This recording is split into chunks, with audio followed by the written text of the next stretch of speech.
What is up, everyone? Welcome to Speak Now Pro Wrestling, episode 19 with myself, Denise Salcedo. It is the February 3rd edition, and oh boy, do we have a lot to talk about. I'm not going to lie to you guys. I'm a little bit stressed out at everything that went down tonight just because we have so much to talk about. A lot of news, a lot of speculations based off what we saw here tonight, and just overall, a lot that we saw come out of AEW Dynamite, plus on top of that, everything that occurred on NXT here tonight. So we're going to go ahead and jump right into it. But before we get started, I do want to remind you guys all, if you haven't already, make sure to subscribe to F4W Online YouTube channel. Subscribe to the YouTube channel. Get your subscription in. There's lots of videos that you guys will go ahead and watch and so much content. And you'll never miss my weekly Wednesday night show, Speak Now Pro Wrestling, as you are here today. Also, for the audio listeners, thank you so much for tuning in. And for everybody here on the stream, I do want to remind you all that at any point, if you guys want to go ahead and send in your chat, your comment, your statement, your question, whatever it is that you want to go ahead and send in a super chat, and I will go ahead and read it. And it also helps me out very much since F4W does allow me to keep 100% of the proceeds from all super chats right after YouTube takes their cut. So it really does go ahead and help me out. Alrighty, guys, so here we go. Let's jump right into it. What did you guys think? Obviously, the big news of the night is Kenta. Kenta appearing on AEW Dynamite. Go ahead and start sending in your comments, sending your super chats, and we're going to go ahead and start reading those. And then we're going to also jump into everything as well. A couple of people are saying that I am blurry.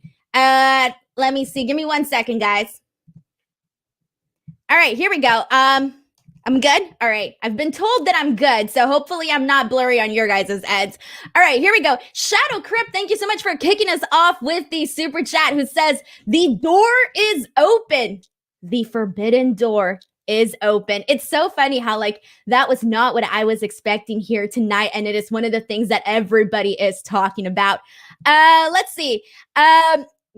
All right, I'm going to start reading your guys' comment on what you guys think about Kenta. All right, here we go. The Keys Booth says, Kenta is a badass. And we have a super chat from Matthew Makovsky who says, okay, I marked the F out. I'm feeling so generous. Here's $5 for Pizza and Ranch, Denise. Man, what a show. What a main event. But Bucks didn't went. Dude, I don't even think I even remembered that. It was just all the fallout of what happened towards the closing of AEW Dynamite. That was really the need to talk about situation. Oh, so good. We have a comment from R. Riggs who says, all the Kenta appearance proves is that AEW and New Japan had talks and not that they are in a working agreement.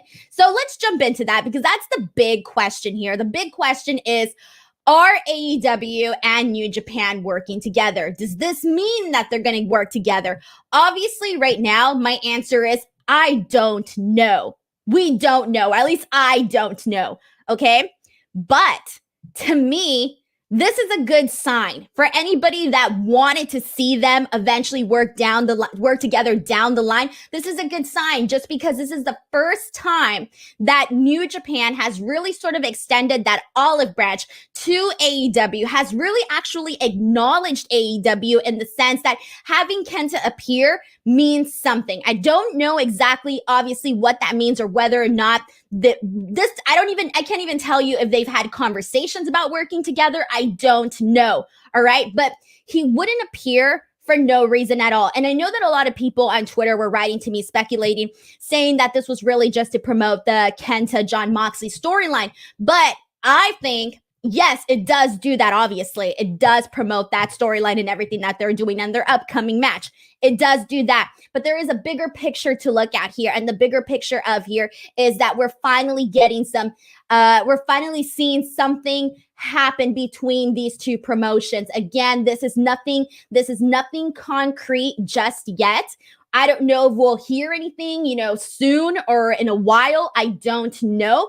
But again, this is New Japan essentially acknowledging AEW, and that is a good first step. So that's why, to me, Kenta appearing on AEW Dynamite is a big deal. Again, this is not just, in my opinion, not just because of the match with Moxley, not just because of the storyline, but because this could signify something larger in the future. And that is why I think people are getting excited over this appearance of Kenta. We have another super chat from Ryan Tardif. Ryan says, Kenta Omega versus Mox Archer lights out next week. There you go. Okay. Guys, we have so many comments here. Wow. All right. If you want me to read your comment, please send it in a super chat because it is a lot easier for me to see and it definitely helps me out. But I'm going to go ahead and try to read as many as I possibly can as we go on here. We have a comment from Hodge who says, even if it's just promoting Kenta versus Moxley, it's still a really good gesture between companies doing that. Oh, yes. 100% for sure. And I think that a gesture could only mean right now it's just a gesture, right? But it could end up leading to something else, like a relationship takes a while to build. So this to me is like a good start of a relationship possibly occurring. Again, I don't know if that's really going to happen or what, but that's exactly what it feels like. We have a comment from Joseph Boza who says, LOL, I guess start watching the post show. I mean, the only thing they confirmed was that they featured matches Darby defending versus Joey Janela and the Nightmare Family is in action. So I didn't see the post show, the New Japan post show. So whatever was said on there, I missed because I didn't watch it as I was preparing for this show. Any other thoughts? Go ahead and send them in, guys. I'm going to continue reading the rest of your comments as we go through here. What do you think in terms of Kenta appearing? What do you think about all of this? Let's see. Jake Larson says, it proves that they won't refuse to work together, and that's a start. Exactly. And then I saw a couple of people, I think, over on Twitter that were sort of not necessarily feeling this relationship between this possible relationship between AEW and New Japan. And that was a little bit interesting to me because I do think that this could lead to so much more. So I don't understand why anybody would essentially have a problem with this, but hey, it is what it is. And alrighty. And let me go ahead and read some more of your comments. We have a comment from Kara who has some thoughts on the show. Kara says, this show wasn't as good as the other shows, but not everything will be perfect. I thought that there was a lot of good things about AEW tonight and NXT tonight. And of course, we'll go into everything in detail. Okay, so yeah, Patrick confirms again with the super chat that we just got that Archer and Moxley versus Kenta and Kenny in a false count anywhere. All right, so it seems like they definitely announced a lot in that post show. Dagon S. Broad sends in a super chat, says, big announcement from New Japan tomorrow at 10 a.m. Eastern time. According to Meltzer on Twitter, AEW times Impact times New Japan, it's on. Well, that is obviously the second that we saw what happened tonight with Kenta appearing on AEW Dynamite. A lot of people jumped to, hey, maybe this has something to do with the announcement that New Japan is making tomorrow, as you heard, at 10 a.m. Eastern time. I don't know. I know that the rumor is heavily believed that it is something about an American TV deal, a US TV deal. That's what I still think it is.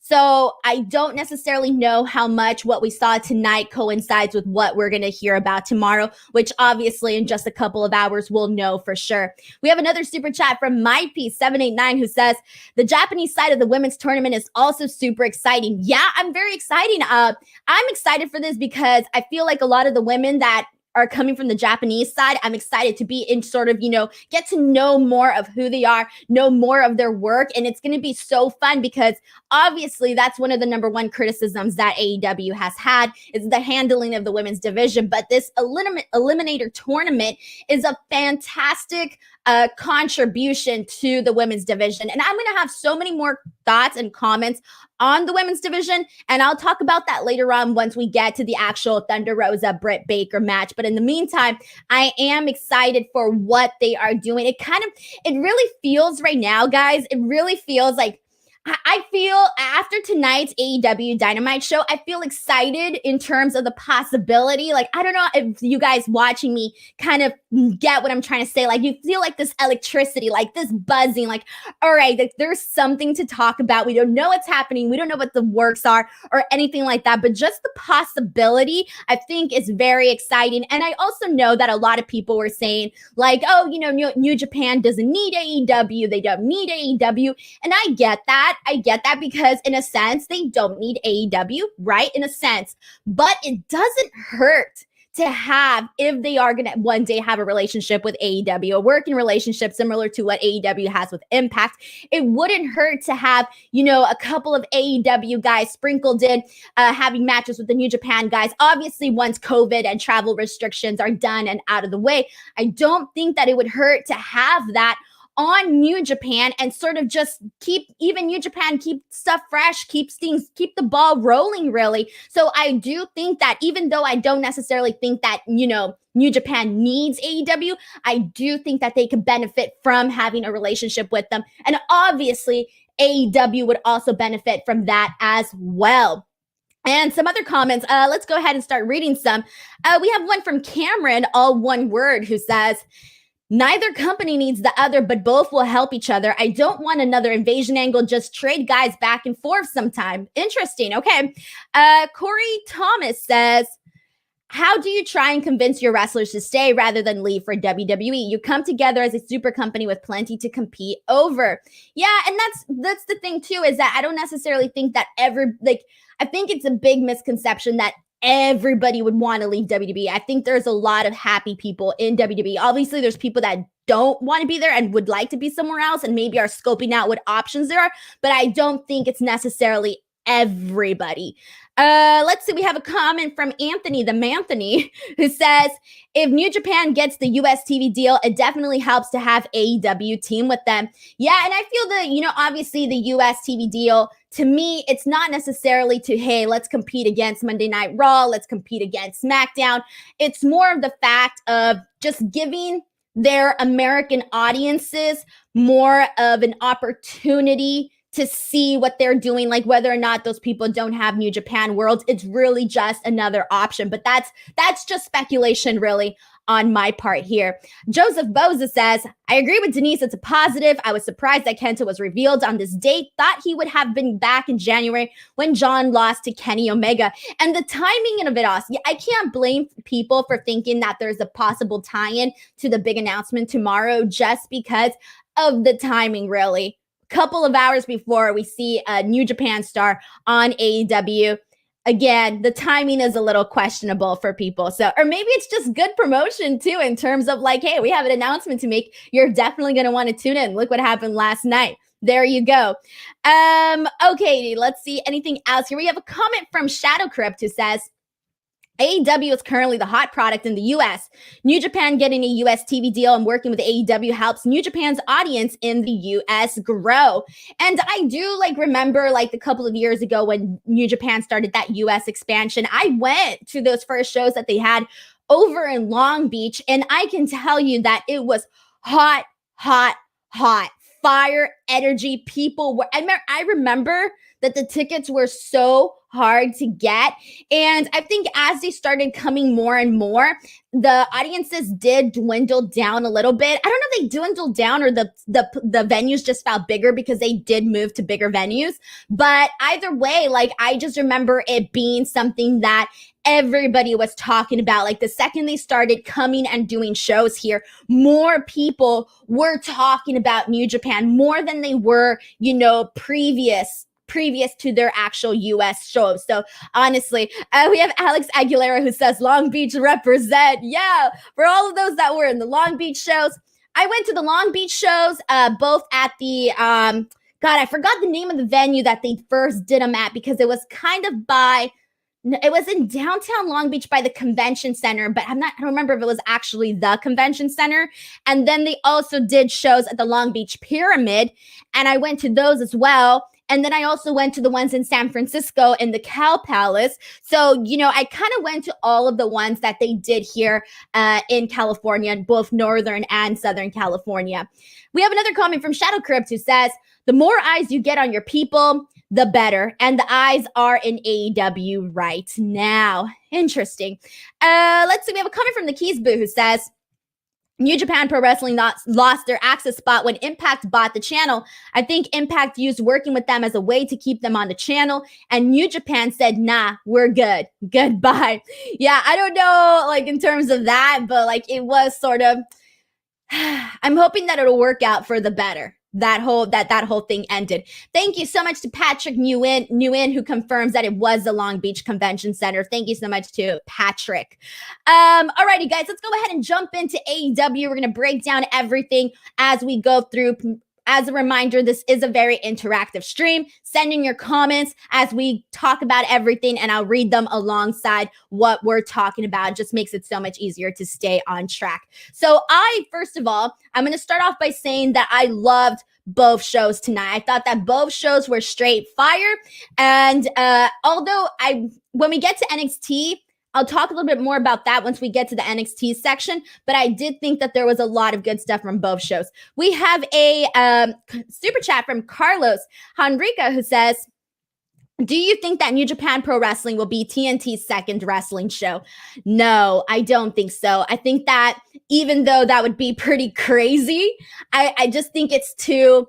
I hate to say never or nothing or that something's not possible, but right now that just seems so far away in the distance that I can't really imagine that right now. It would be cool, but I just don't think so. I just don't think so. I really don't think so. And Dixon says, Denise, your thoughts on Edge's first match back being on NXT? I will talk about Edge on NXT once we get to it. So I will answer your question down the line.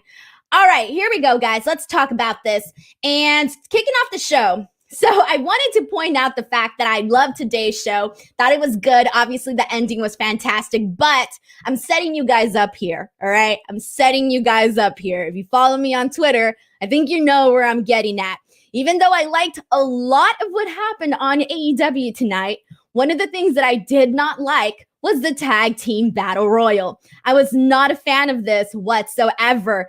I thought that this was, it was boring, slow, and there was a lot of guys that were just laying around waiting for their moment. The eliminations were boring. The end result wasn't as, amazing as I guess I would have hoped. I guess what I'm trying to get at, I was expecting more, okay? I was not into this tag team battle royal whatsoever. And I know that a lot of people obviously enjoyed it, but for me, I thought that they could have done, I thought it was too much. I thought it was way too much. And there were some things for me that sort of contradicted themselves in the sense that 2 weeks ago, we had the Inner Circle basically have a match. They had a match to determine who would be the official tag team of the group, of the stable, of Inner Circle. And it was determined that it would be Jericho and MJF. So I actually thought that it would have made more sense to just have them be in that match. As much as I love seeing Santana and Ortiz wrestle and, Hager and Sammy and all of that, I thought that it would have made better if they were left out of it so that they could further the breakup angle between the Inner Circle, because as you know, they have all this turmoil going on right now. So if they essentially got screwed out of being in this match, it would have made more sense because they would have been pissed off, what the hell? We couldn't even be in this match, blah, blah, blah. I thought that would have been a really cool aspect of this story. Obviously, they did circle back to this later on in the show where they had Jericho and MJF celebrating in the locker room, but Sammy essentially pointed out hey, you guys are the ones that should be celebrating, but we're not. We ain't the ones in this spot. So they did circle back to that, which was good, but I did think that it would have made more sense had they essentially been left out of the match and just have them be super upset about it. But really for me, I just thought that the fact that to me, it was very noticeable that everybody was sort of just laying around waiting for their moments. And I just didn't think that the eliminations when they occurred were that impressive. So for me, the tag team battle royal didn't do anything for me. So this one was a pass. This was probably one of the things that I didn't like on this show. So what did you guys all think? Go ahead and send in your comments. Again, doesn't matter if you agree or disagree with me. This is entertainment, so it really is up to, whoever you are and what you like. Cameron says, I thought Jericho and MJF winning the three-way meant that Sammy Hager and Proud and Powerful were supposed to eliminate themselves if it came down to those three teams in the finals. Okay, interesting. Now, I don't think I thought that. And we have a comment from Michael who says, the tag team battle royal was decent, but I understood why they did it. I think Sammy will screw MJF and Jericho out of the AEW tag team titles at Revolution. And he probably should. I mean, he's pissed. He seems to be the only one, well, not the only one, but he seems to be the one that's like really pushing the fact that like, hey, we're being screwed over here. I think what was the exact wording he said? His question was, why are we always collateral damage? And I do think that Sammy is making some legit points on there. We have a comment from Goose Yamar Singh who says, agree with you totally, but what I liked was how Jericho inadvertently eliminated Sammy after how MJF inadvertently eliminated Sammy in the last Battle Royal. Sammy is definitely turning face soon. Yeah, I think so too. I completely think so too. We have a comment from Brandon who says, thank you. I was wondering why all the Inner Circle members were in the tag team battle royal if Jericho and MJF are the official tag team. Exactly.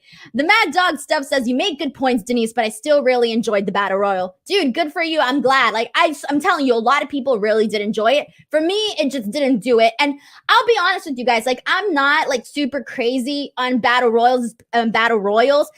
Mainly because I just feel like it's usually like the same thing all the way until you get to the end. So for me, I'm not that big of a fan of battle royals. So I do know that other people feel differently, where it's like, doesn't matter like if it's all that, people will still like the battle royal. So maybe on my end, I'm just a little bit more picky, but who knows? We have, let's see, we have a couple more comments here. Go ahead and send them in. We have a comment from R. Riggs who says, I think MJF will convince Hager and Proud and Powerful to turn on Sammy. You know what I did like? I did like the part where MJF told Wardlow to essentially close the door, and Wardlow just like casually like walks up to the camera and the cameraman just like exit out. That felt like real, like kind of felt like this like things that you see in the movies from like the mafia or something where they're about to kill a guy in there. That's exactly what it felt like. And we have a comment from Cyclops is better than Wolverine who says, Proud and Powerful is being held down by being in the Inner Circle. They deserve better. Cyclops, my man, I was thinking about this, and I might have said this last week. I don't remember if I said this on the show. I think I did. I said that at this point, they are being held back. Like they aren't, they're just looking like a shadow. They're really just a shadow there, which is very unfortunate. But my concern, and I said this last week and I'll reiterate it this week, my concern is if they leave the Inner Circle and they're no longer under the spotlight of MJF and Jericho, that they're no longer gonna be they're no longer gonna be featured weekly on Dynamite, because how many tag teams don't we have on Dynamite that we see once every couple of weeks and then we don't see them anymore? So that's my fear. I do think that they're being held down by being in the Inner Circle, but then there's the alternative of what if they just get forgotten about and then we just see them every couple of weeks. So I really don't know what the better option is for Santana and Ortiz. Because Ryan Tardif essentially points out exactly what I'm saying here, is that there are so many teams for sure. Alrighty, here we go, guys. Let's go ahead and continue on to the next thing that we're going to talk about. And after the tag team battle royal, we had, this was something else that I didn't like. Oh my God. All right. So maybe it was just the stuff in the beginning that I wasn't crazy about. So this is the Darby Allin, Sting, Tony Schiavone, Team Taz segment. And what I wasn't crazy about, because it didn't make sense, and it was that they announced that Darby Allin will be defending his title against Joey Janela next week. This to me makes zero sense. 0 cents. I don't understand why Joey Janela is getting a title shot. I personally thought I missed something, but then I was like, all right, I watch Dynamite each and every single week. So if I miss something, then somebody else who watches AEW Dynamite each and every single week missed something. So I was not crazy at this because obviously AEW is always promoting their rankings and all of that. So I went in and I looked at Joey Janela's rankings. And here's what these are his numbers. So please explain to me why he's getting a title shot here. For 2021, he's 0-0. All right? 0-0 for 2021. Career-wise, he has 17 wins and 23 losses. And he's getting a title shot out of nowhere, out of the blue. To me, it would have made more sense to have Darby Allin face Will Hobbs in a non-title match to further the storyline with actual physicality, because Team Taz for the last several weeks have been coming out, and yeah, their promos have been fantastic because Taz is great on the mic, but that's it. That's all they've done. There's been nothing else. So for me, I think it would have been better to do something like that. It would have made more sense to have somebody like Will Hobbs go and have this match with Darby, because at Revolution, we are getting Darby and Sting versus Ricky Starks and Brian Cage. So that is my thoughts on that. Let's see what you guys all thought here. Let's see. We have a comment from Chosen Hun who says, Ricky Starks should be the one getting the shot. His win-loss record say so. I don't even know exactly what his win-loss record is, but I'm pretty sure it's a lot. It's probably a lot better looking than Joey Janela. So I'll tell you that much. So if anybody wants to do a quick search for me and send me in those numbers, that would be very much appreciated. Clearly, I wasn't prepared. All right, let's see. Jake Larson says Janela got that random world title match too. I forgot about that. So there you go.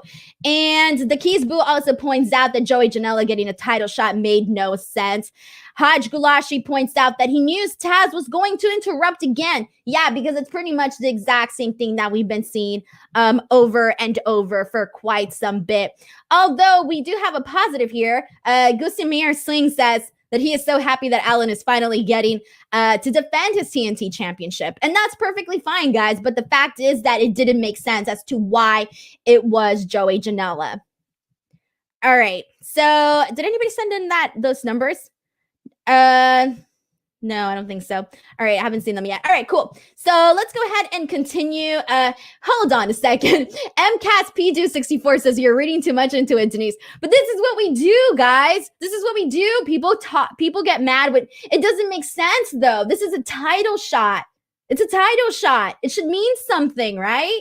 It should be with an opponent that's essentially worthy. That's part of it. Building somebody up to get a title shot. That's like the point, right? You just don't give title shots away for no reason. You got to earn it. You got to get there. So I don't think in this sense that I'm reading too much into it, okay? I just think that it doesn't make sense. There are certain things where I think, all right, people are reading way too much into this because I've seen it. I've seen it, but I don't think so. Let's see. Sandro says Hobbs would have been a non-title match, so his record is relevant. Yeah, there you go. And Matthew McCoskey says, we analyze deeply. Not even that, guys. It's simple. It's a title shot. Why shouldn't we? It just doesn't seem like something that should be thrown together. All right, let's move on, guys. Let's jump into this. Okay, this is when I think the show really started picking up here.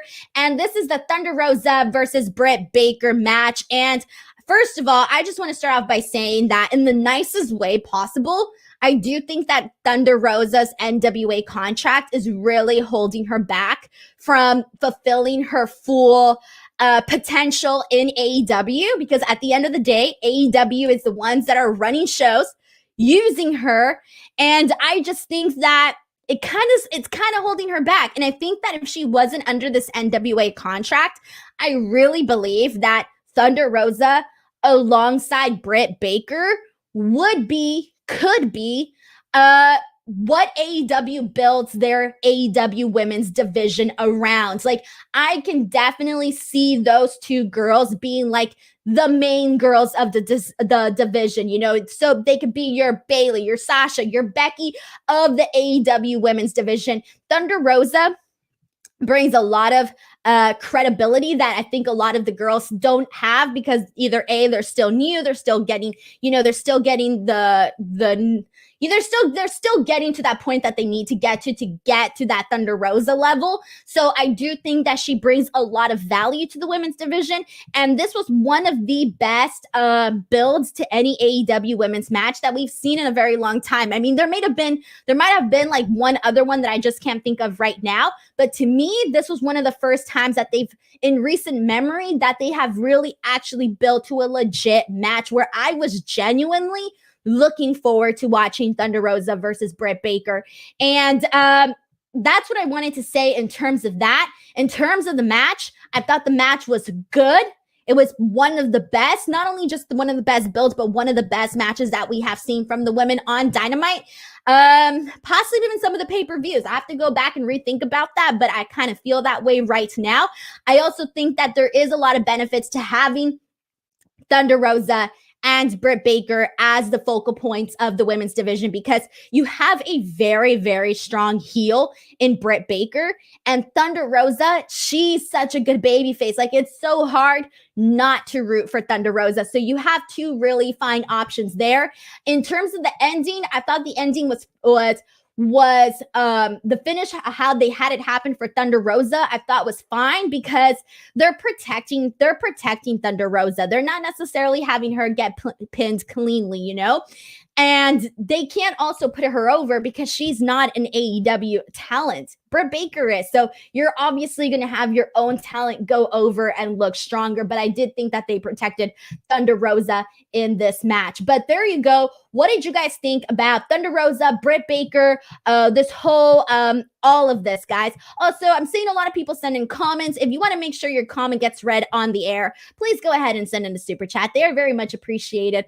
We have a comment, though, from, let's start off with Forsaken Productions, who says, I really like the mat wrestling bit when Thunder Rosa was trying to escape the lockjaw and they kept countering, pinning each other. Yeah, that was really good too. I enjoyed that as much.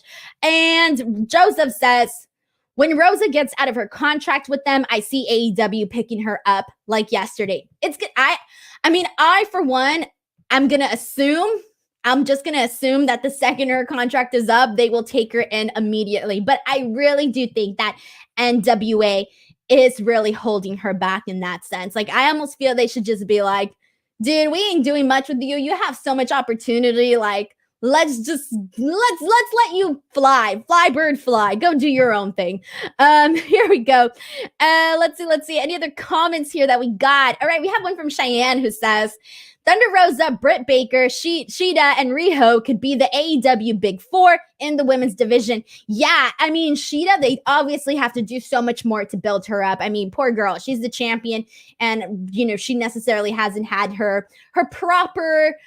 she hasn't been treated exactly like a proper champion is what I'm trying to get at. Riho, I know she's very popular with the people, so she has a lot of potential there too. So I do think that those would be 4 very good picks, Cheyenne. So I agree with you on that.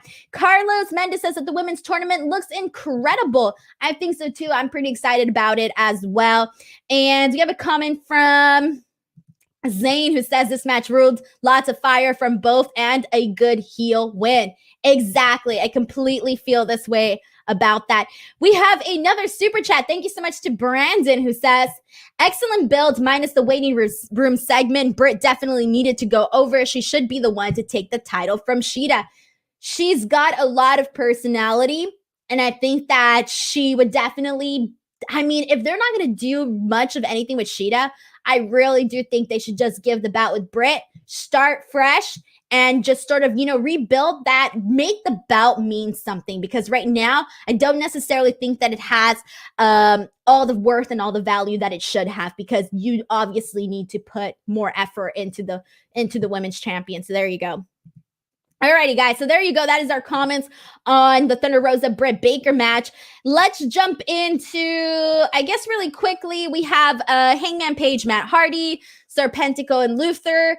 This was a match. It was a match. It wasn't great. It wasn't bad. It mainly just accomplished the fact that now Matt Hardy essentially has something over Adam Page, where he can sort of be like, hey, like he can kind of make Adam Page doubt the fact that he's not necessarily joining up with him right away. He can sort of build the fact that, hey, we got this win. Maybe it might be a good idea for you to come on board with me. So I think that was pretty much what that match accomplished. And then we've mentioned this several times on the show, but I'll mention it one more time. The AEW Women's Championship Eliminator Tournament. They're going to have two sides, the American side, the Japanese side. Number one contender to face, the winner will be the number one contender to face Shida. So that's going to be very exciting as well. I cannot wait to watch that. We do have a comment from Devin who says, speaking of the women's division, the AEW women's tournament is going to be lit. I want a final between Riho and Macchiato. Sorry, I might have messed that up, because the match would steal whatever show it was on. Excuse me. Yeah, there you go. I'm really excited to be introduced to so many people. Honestly, I really am. Alrighty, and let's go ahead and jump into, okay, I already talked about the Inner Circle celebration. Alrighty, guys, here we go. The Kip and Penelope wedding. So it came out earlier today that this is their legit wedding. Like, this is it. Like, they legit got married. That's pretty awesome. I think knowing that kind of made me look forward more to this match than to this wedding than I was before. So this was pretty fun. Send in your thoughts on what you guys thought about it. I didn't think it was the most like memorable wedding that I've seen in wrestling, but it was fine for what it was. You had Miro, as the best man, which I pointed out on Twitter, by the way, that Miro was wearing the exact same outfit that he wore when he got married to Lana. So that was pretty funny. You can see that up on my Twitter page. And then you had Father James Mitchell doing the officiant stuff. That was pretty fun to see. Yeah, Jerry Lynn walking out Penelope. She looked fantastic. Really pretty in her dress. Nice red lipstick. Kip and Penelope end up doing their vows, and Miro makes a joke to skip the part where you ask if anybody speak now or forever hold your peace. He basically says not to do that because he's been there, and obviously we all know how that worked out for them. And pretty much this ends up running a little bit too long for them to eventually get to the point, but they had Orange Cassidy essentially come out of the cake, because anytime you see a big giant cake, somebody is going to come out of it. And so Orange Cassidy was the one to come out of it and essentially did his finisher on Kip, and that was the wrap. That was the wedding. I thought that the Miro part where he was like talking on and on dragged a little bit to get to the actual point of this segment, but overall it was fine. I mean, it's a wedding. Weddings are what they are. I personally like seeing wedding segments anytime. We have a comment from Brian Bowman. Ryan says the wedding segment went way too long. It was more, like I said, I think it was more of the Miro portion of it. It kind of lagged. Like, he didn't get to the point right away, I think, is how I feel about that. And, I actually would have liked to hear Penelope do her vows as well. I thought that would have been an extra nice touch to it, just to give it that extra, little passionate thing. That would have been pretty fun. Pro Wrestling TV says, the wedding equal plain old bad TV, just awful.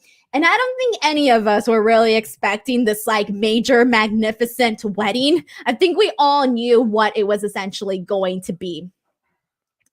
We have a comment from Zane who says, nothing too memorable besides James Mitchell. Thought it was better than Lashley Lana. Glad Miro got the wedding moment he deserved. Oh my God, Lashley and Lana. Dear Lord, I still can't believe that happened. Boy, oh boy, was that a disaster, guys. That was one of the worst things I have ever seen on television. But it was a train wreck, but that you can't stop looking at, It had me engaged just because I was like, what on earth is gonna happen? Like, this is terrible. Like, in my worst imagination, I wouldn't be able to book this. But you know what? We're talking about it though, aren't we? And we have a comment from Ethan, super chat, excuse me. Thank you so much, Ethan, who says, Just want you to know that your podcast and wrestling as a whole is my only escape from life, and I appreciate you so much. Thank you for the content. Ethan, thank you so much for sending in the super chat and for your very nice comment. I truly appreciate it. So thank you so much to Ethan. Like, it really makes me happy that you're enjoying all of this. We have another super chat from Shadow Crypt who says, did you think that Miro was going to turn on Kip? Yes, I did. I started feeling it when he was talking, and he was sort of, I don't know if he was leaning or if he was putting his hand on the arch, the wedding arc or whatever it's called. I kind of had a feeling that he was going to turn. So yeah, I definitely felt that way as well. Nelson says that he had no problem looking away from that storyline. Oh, come on. When something's so bad, I feel like you stare even more. Like, let's say you're at the grocery store and like people start fighting. Like, you're going to stare and be like, what's up over there? Like, what are those crazy people doing? We have a comment from K-Town Shutdown 21 who says, the wedding, that it was just dull. Miro being paranoid was cute, I guess, but this really should have been when he turned on Kip, given all the hype they gave this. Yeah, again, it didn't feel like they had a big exclamation point for this wedding. That's what I think. It didn't feel like it's going to be easily forgotten about. I don't know how many of us are going to be talking about this wedding, in a couple of years. I don't know. Jake Larson says the Lana Lashley wedding was so bad that it was good. I loved how terrible it was and couldn't stop laughing. And that's possibly why we're still talking about it. Yeah, it was awful. Nobody loved it, but we're still talking about it, right? Because at least it was like terribly memorable. D-Train wants to know if hiring James Mitchell for your wedding, Denise. So funny story for you. I was watching the show with my fiance and he goes like, Denise, have we already booked the officiant?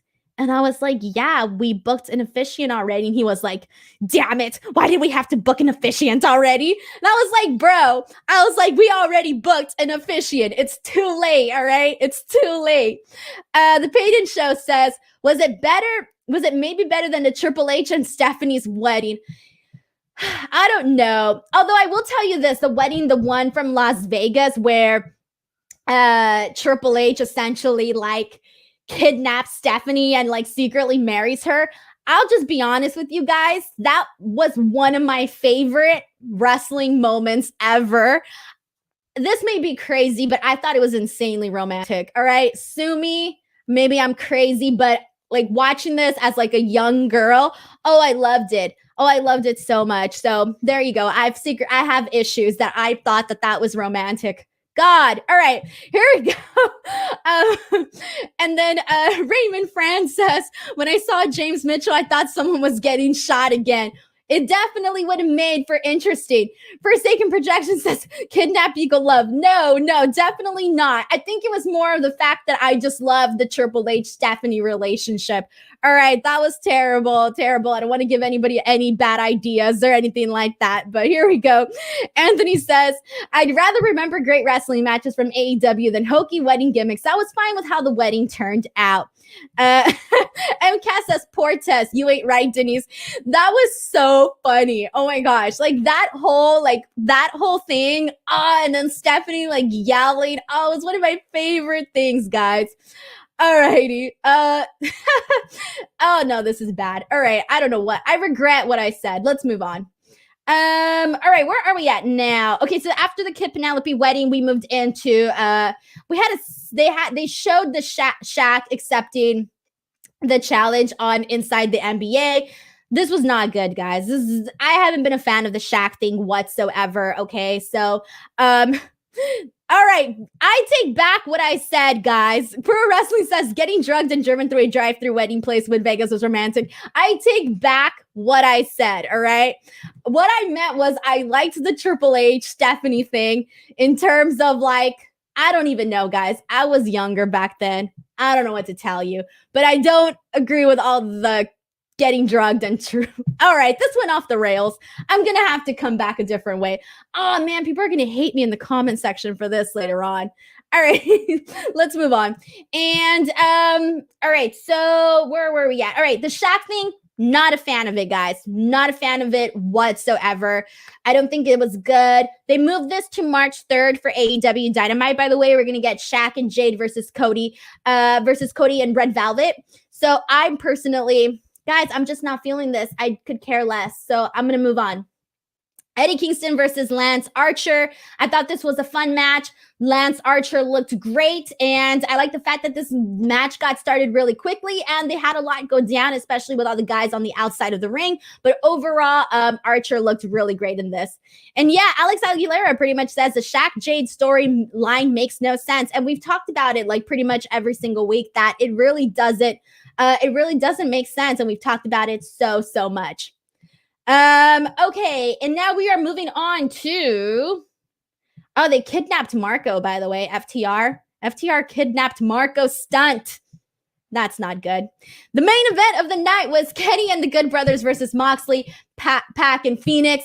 This was a good match. I thought that it really picked up. Like, the beginning was good, but it got even better towards the end of the match. So this is where we already talked about Kenta at the top of the show, but I'll kind of just reiterate that. So what happened in this match was, after the match, Kenny and the Good Brothers were essentially attacking Moxley, but then Lance Archer came out and took them all out. After this, Moxley gets back up, and once he's back up to his feet, he is attacked by Kenta. So obviously this has people speculating on what the relationship between New Japan and AEW is, and whether or not there really is going to be a relationship. And we did talk about this at the top of the show. So if you guys missed it, you guys can just go back and rewatch that all over again. But I'm excited though. Overall, like, this was a really good ending for AEW Dynamite, and it really got me hyped. Honestly, it really did. Any last thoughts on this, guys, before we move on to NXT? And I'm going to go ahead and see if you guys have anything here. Jesus, guys, let the kidnapping thing go. This is the thing, guys. You say something on a podcast, you regret it. This is a moment. Mark this as the day Denise Salcedo regretted something she said on a podcast. All right. Zane Miller says, what a fun match. God, so good near the end. Made me want to see a bunch of singles matches with Kenny. Yeah, it really did. I completely agree with you on that too. And Joseph Boza says, will be interesting to see where AEW goes from here on to NXT. All right, and no fear, if you guys didn't watch NXT, I will give you a quick rundown of what went down. So the opening match was Casey and Kaden Carter versus Dakota and Raquel in the semifinals of the Dusty Rhodes Tag Team Classic for the women. This was another good match between it was another really good showcase for Kaden and Casey, because they have really been demonstrating the fact that they are very athletic and they are a really fun duo. I said this last week and I'll say it again, because I really do think that they are showing so much and so much potential. Like, they are a team that I want to see develop into something bigger, something grander. And I do think that we're going to get that there. Raquel and Dakota did end up getting the win, which is fine because they are the bigger stars right now, Raquel and Dakota. Although I would have liked to see Casey and Kaden win.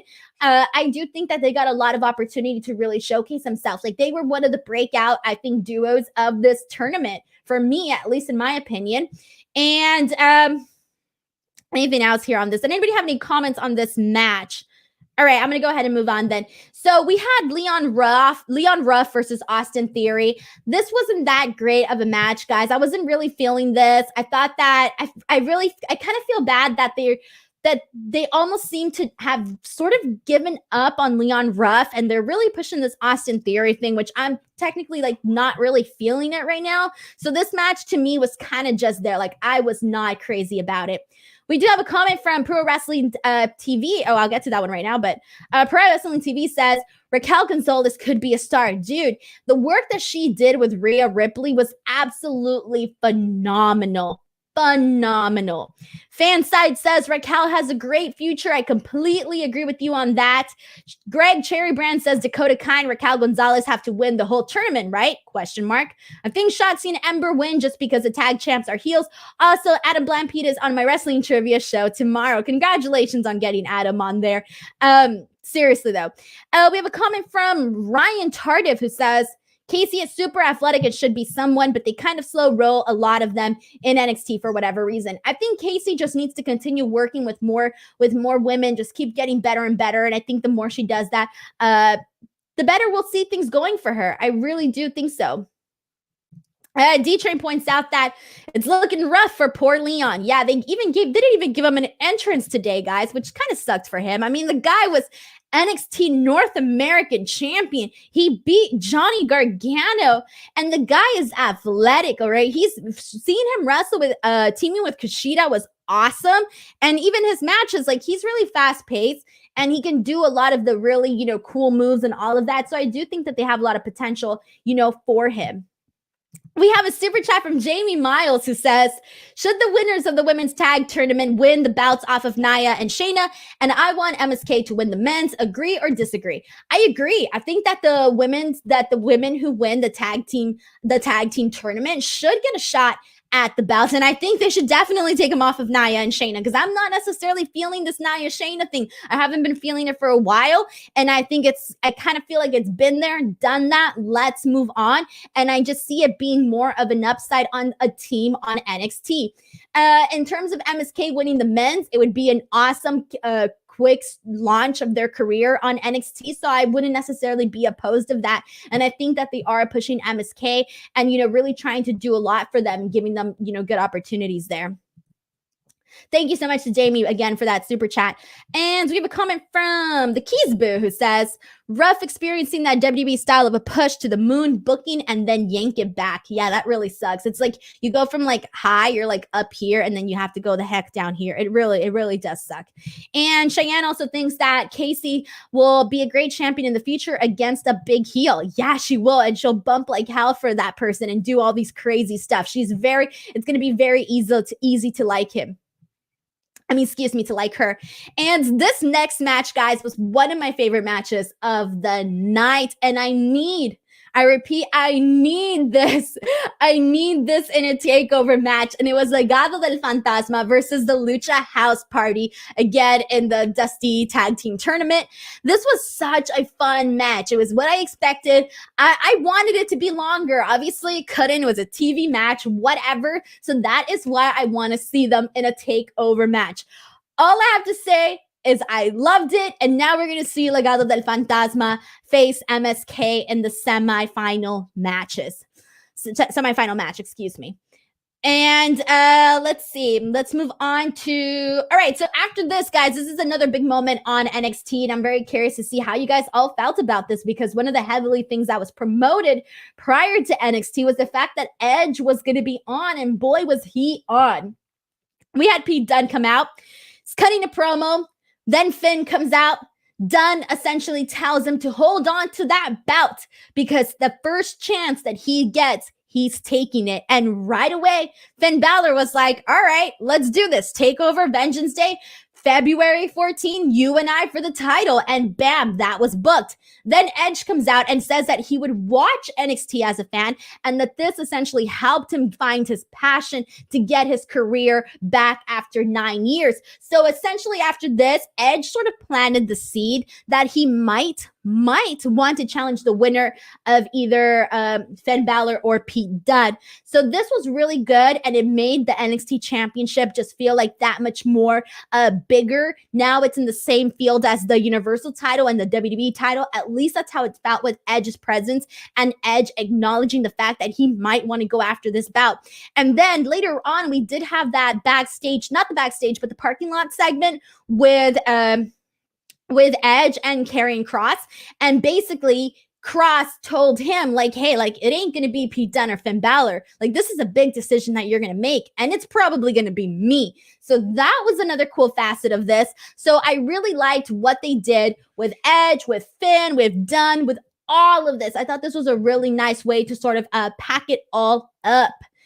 And let's see what your comments are.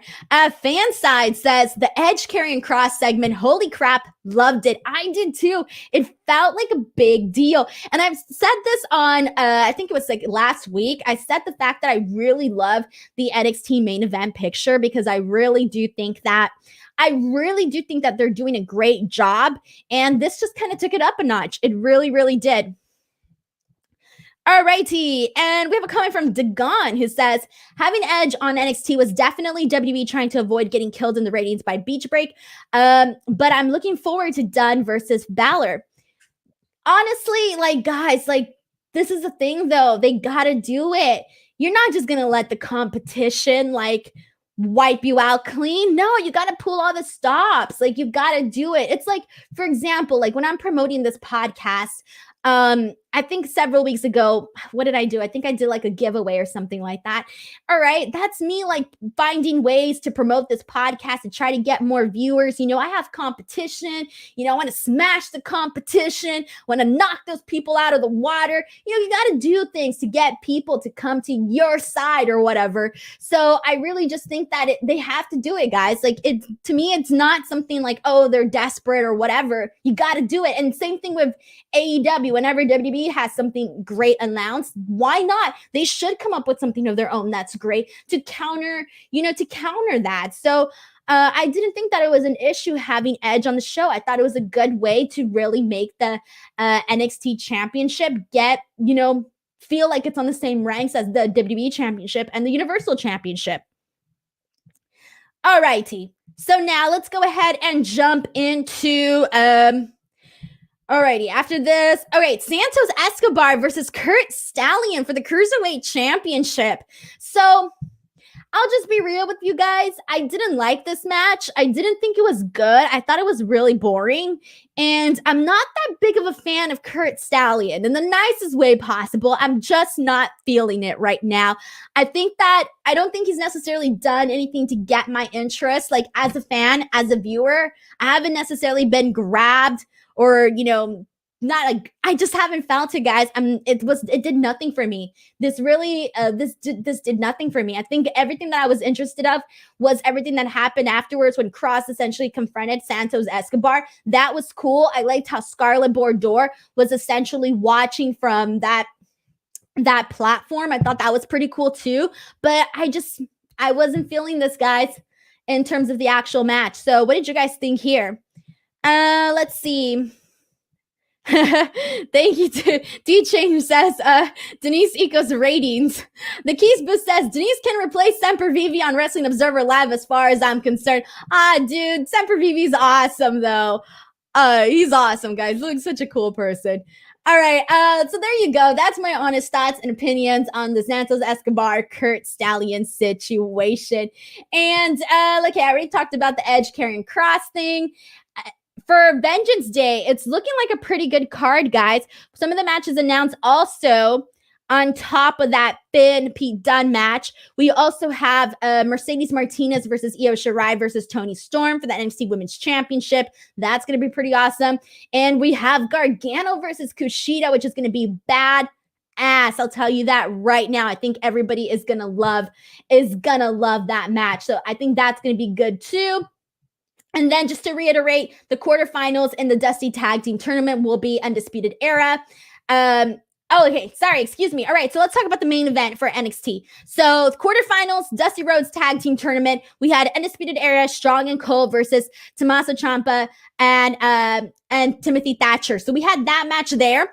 This match was good. This was fine. It was, very action-wise, it was very good. However, I kind of felt like the ending, I was sort of distracted with everything that was going on with Kenta. So I almost feel like I have to go back and rewatch that to kind of get a better idea of everything that went down. But just to let you guys know, we did have Ciampa and Thatcher win this match. And next week, the semifinals will be Ciampa and Thatcher versus the Grizzled Young Veterans in the Dusty Rhodes Tag Team Classic semi-finals. So yeah, like Fanside just pointed out right now that the TakeOver card is already stacked. It really is.